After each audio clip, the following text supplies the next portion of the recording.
বলছিলাম কি, সবাই তো দেখছি সবুজ চুড়ি পরে চুড়ি খানকে গিয়ে করে যাচ্ছ অন্যদের দেখে।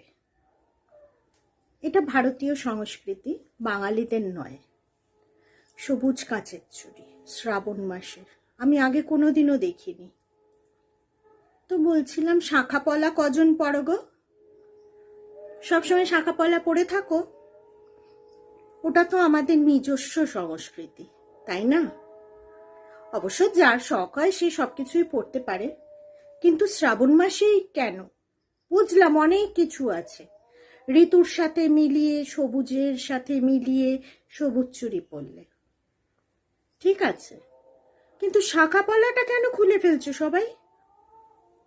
শাঁখা পলাটাও পরে থাকো সব সময়, কেন খুলছো?